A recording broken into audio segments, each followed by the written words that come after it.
হরে কৃষ্ণ। আজ পুত্র একাদশী, তাই আমি একটু কীর্তন করতে বসলাম। তো আমি জয় রাধা মাধব করছি। জয় রাধা মাধব, জয় কুঞ্জ বিহারী,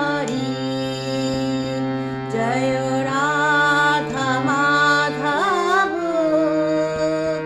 জয় কুঞ্জ বিহারী, জয় গোপী জনবল্লভ, জয় গিরিবরধারী, জয় গোপী জনবল্লভ, জয় গিরিবরধারী, যশোদানন্দন ব্রজজনরঞ্জন ভ্রশ